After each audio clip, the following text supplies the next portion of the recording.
Depuis plus d'une trentaine d'années, à longueur de débats et de polémiques médiatico-politiques sur le burkini, le voile, la laïcité, les menus de substitution, les doubles rations de frites, les attentats, la radicalisation ou le halal dans les supermarchés, on se demande si les musulmans ne poseraient pas problème. Et on parle dès lors, au-delà de la religion, de culture, d'origine.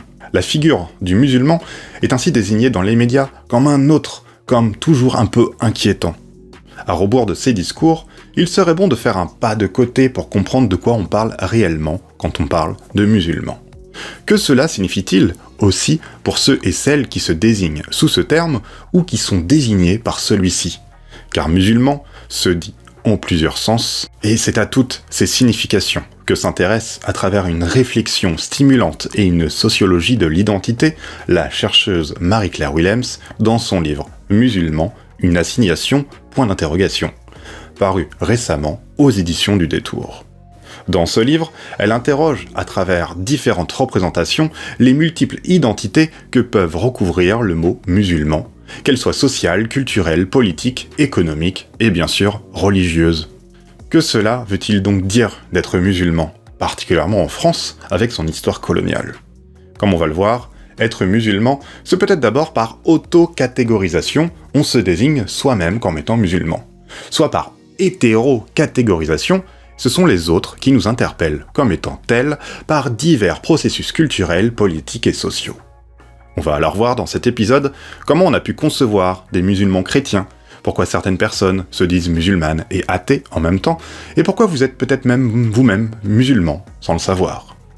Avec tout ce questionnement sur le mot musulman, on va pouvoir étudier comment se forgent dans l'histoire et dans le social les identités, et comment parfois elles se font et se défont à travers les mots et ce qu'on en fait. Bienvenue sur Politicon.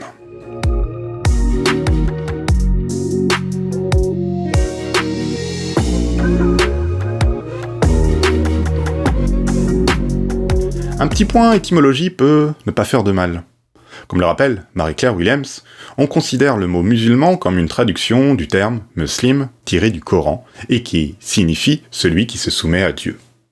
Mais le mot musulman n'est apparu en réalité en français qu'au XVIe siècle, soit 900 ans après l'apparition du mot arabe qu'il est censé traduire. Entre-temps, ceux et celles qu'on a appelés musulmans ont donc été appelés autrement. Mais avant de voir cela, on va voir qu'aujourd'hui, être musulman relève d'un processus social complexe.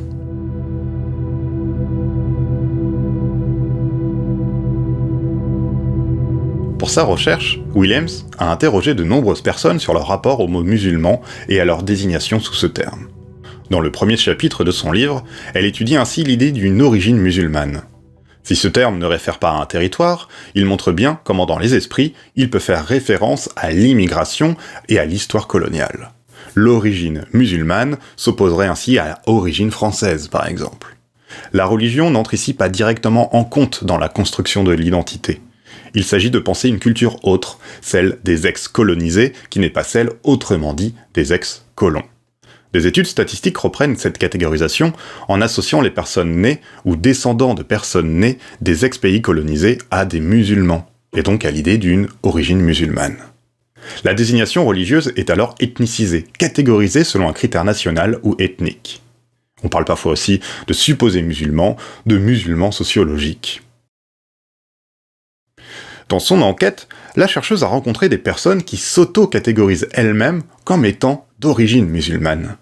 L'auto-catégorisation se mêle alors à l'hétéro-catégorisation. Être musulman, c'est donc en un premier sens se référer à un groupe culturel et ethnicisé. Et ici, Willems rappelle la réflexion essentielle de l'anthropologue Frédéric Barthes sur le sujet.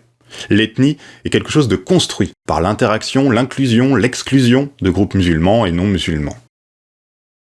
Ces processus sont dynamiques et évoluent selon les contextes géographiques, historiques et sociaux. Et ils relèvent toujours d'une auto-catégorisation traversée par des phénomènes d'hétéro-catégorisation.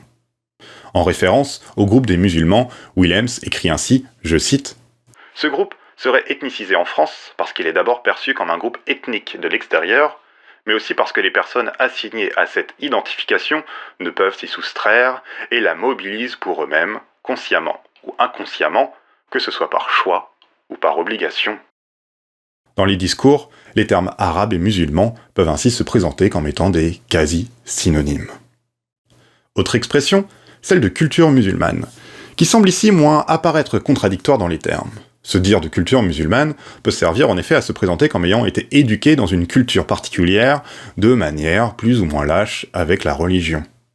On peut ainsi se présenter comme étant athée de culture musulmane. Mais cela ne va pas parfois sans poser quelques interrogations en réalité. Williams compare ainsi deux parcours différents de conversion. Celui d'un homme, non socialisé à travers l'islam, est converti à cette religion. Et dans un autre sens, celui d'une femme socialisée dans l'islam et qui s'est convertie au christianisme. Alors si l'on peut dire de culture musulmane en étant athée par exemple, il peut sembler plus étrange de se dire pour ces parcours qu'on a affaire à un musulman de culture chrétienne et à une chrétienne de culture musulmane. Le premier ne sera pas d'emblée perçu comme musulman, ni la seconde comme chrétienne, du fait même de l'ethnicisation et de l'association de la figure du musulman à celle de l'immigré des ex-colonies du Maghreb notamment. Ici, être musulman relève donc d'une identité que l'autrice appelle sociale, d'une identité ethnico-culturelle. C'est pourquoi on renvoie toujours à l'origine à l'idée claire d'une ethnicisation. On comprend ainsi mieux pourquoi dans le contexte français, on parle plus aisément de culture ou d'origine musulmane, et qu'il peut sembler étrange d'entendre dire culture ou d'origine catholique, par exemple. Ainsi, la chrétienne convertie d'origine algérienne et socialisée dans l'islam doit constamment rappeler aux autres sa chrétienté. Autre expérience, mais qui a un rapport, celle qui concerne la consommation du porc et des stéréotypes racialisants qui s'y réfèrent. Dans un premier cas, des convertis musulmans et perçus comme blancs doivent rappeler qu'ils ne mangent pas de porc, et dans un second cas, des noms musulmans mais avec des prénoms ou des noms à consonance maghrébine doivent à l'inverse bien préciser qu'ils en mangent. Ainsi, être musulman ou être perçu comme tel relève d'un processus complexe qui relève de phénomènes d'ethnicisation, de racisation, bref, de caractère imputé en raison d'une appartenance réelle ou supposée. Williams écrit, je cite, « La transmission de l'identité en tant que musulman n'est plus uniquement liée à l'histoire familiale, mais à un cadre social construisant l'expérience de l'altérité en France. En cela, il souligne toute la part des dispositions sociales dans l'identité, allant bien au-delà du simple choix individuel. » On remarque par la suite des processus d'intégration ou d'injonction par rapport à la consommation du porc. En manger, ça peut être s'assimiler d'un côté ou trahir de l'autre.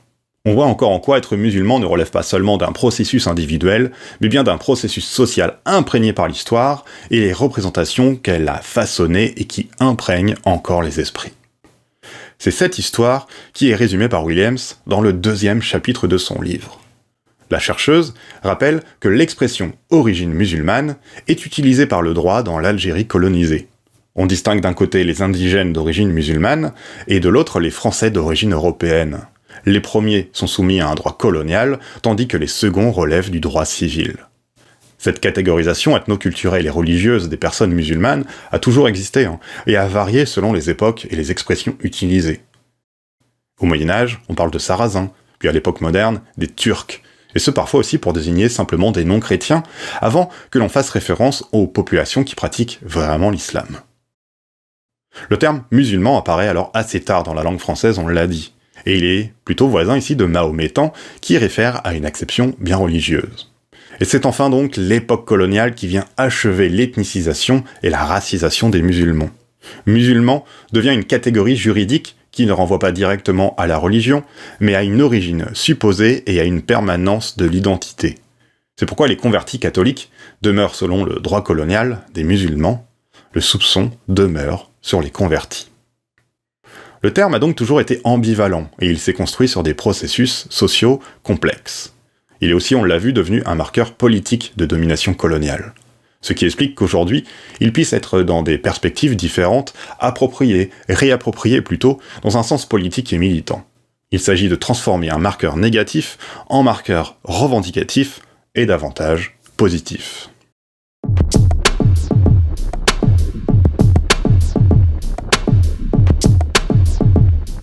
En fonction des contextes sociaux et politiques, il peut arriver que l'on revendique d'une manière ou d'une autre une certaine identité. On fait grève en tant que travailleur ou travailleuse, on lutte contre le sexisme en tant que femme, contre le racisme en tant que personne discriminée ou subissant des processus de racisation. C'est dans cette perspective que revendiquer une identité musulmane peut parfois se comprendre aujourd'hui. Et plusieurs stratégies politiques se dégagent. Marie-Claire Williams évoque celle de l'UDMF, de l'Union des démocrates musulmans français, un parti politique créé en 2012. Ses membres se présentent comme étant de confession ou de sensibilité musulmane. La frontière reste donc légèrement floue avec la religion. Ce parti se positionne plutôt au centre en se ralliant à l'UDI et souhaite normaliser dans la vie publique française l'identité musulmane. Il s'agit de présenter l'islam comme quelque chose de foncièrement positif pour la France, que ce soit à travers la finance islamique par exemple, ou le marché du halal comme pourvoyeur d'emploi. Un autre parti politique revendique le terme musulman. C'est le PIR, ou Parti des indigènes de la République, sans doute plus connu que le premier. Le terme colonial indigène est dans ce parti réapproprié comme outil de lutte politique, et il en est de même pour le terme musulman, dont la charge négative est forte et fait l'objet d'un racisme particulier, l'islamophobie. Il y a donc du racisme, car les personnes désignées ou assignées sous ce terme sont racisées, on l'a dit plusieurs fois, on leur assigne un caractère et des dispositions qui demeurent fixes dans le temps et dans l'espace. Williams précise, je cite, « L'appartenance religieuse à l'islam, qu'elle soit réelle ou pas, renverrait aux mêmes représentations qui ont historiquement construit la race. Des critères physiques et moraux infériorisés, s'héritant à travers les générations et s'imposant à un individu à ses dépens. » Musulman peut donc se dire en un sens maintenant social, culturel et enfin politique, du fait des rapports de domination et de lutte contre celle-ci.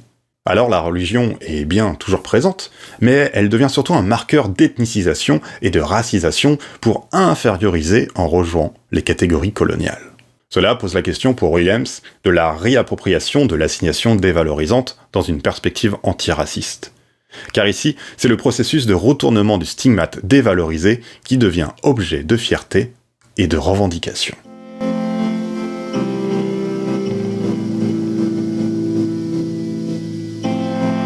Mais alors, qu'en est-il de la religion, de l'identité proprement confessionnelle ? Celle-ci, à l'égard des réponses reçues par Williams, peut être considérée comme une réplique à l'identité sociale et culturelle assignée. Et selon certaines interprétations, être musulman, pour reprendre le terme arabe, ce serait une prédisposition naturelle à croire. On serait pour certains dès lors musulman par nature, jusqu'à le devenir tout à fait par conversion. Cette interprétation, cette signification, permet pour certains et certaines d'éviter l'ethnicisation du musulman, sa culturalisation, voire sa politisation.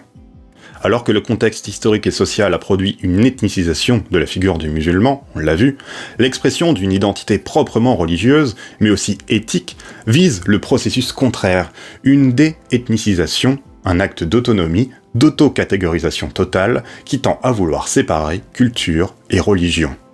Et en même temps, c'est la connotation négative qui recouvre souvent le terme musulman qui cherche à être évacuée. Alors l'islam ici comme religion peut se lier avec l'écologie, la prise en compte de la souffrance animale, parmi d'autres exemples. Il s'agirait pour cette vision d'élargir les représentations classiques de l'islam à d'autres sphères éthiques et culturelles pour ne plus faire plaquer sur elles les cultures arabes ou encore les représentations négatives. Mais la question se pose encore une fois, n'y aurait-il pas là un effet pervers contraire qui pourrait produire, en fait, de l'assimilation masquée, pour reprendre l'expression de Williams ? Ce qui est certain, c'est que les pratiques de l'islam sont bien plus nombreuses qu'on le pense, et que beaucoup échappent déjà aux représentations classiques en s'amalgamant avec une grande diversité de cultures locales à travers le monde. L'idée est donc de trouver un point d'équilibre, pour beaucoup, si l'on peut dire, entre l'identité assignée, dénigrée, assimilée aux terroristes, entre autres, et une identité personnelle positive liée à la religion. Alors, pour reprendre l'ensemble des analyses développées jusqu'ici par Williams, on voit que l'identité est un processus, quelque chose qui se présente à la fois comme subi et décidé par soi-même. À travers nos multiples manières d'être et de se représenter socialement, on est assigné et l'on s'assigne tout cela au sein d'un contexte historique, social, politique bien particulier, qui dans le cas de la question de savoir ce que c'est que d'être musulman ou musulmane, est particulièrement complexe. Entre histoire coloniale, discrimination, racisme, sexisme, stigmatisation et retournement stratégique du stigmate, rapport particulier à la confession, à la culture, parmi d'autres facteurs qui s'entremêlent tous. Voilà pour ce petit tour d'horizon sur l'enquête de Marie-Claire Williams, que vous pouvez retrouver aux éditions du Détour, et qui permet donc de faire immerger une réflexion peut-être plus générale sur l'identité. N'hésitez pas à commenter, tranquillement pour dire ce que vous en pensez, et peut-être comment vous voyez vos propres identités sociales en général. Vous les subissez, vous les revendiquez ?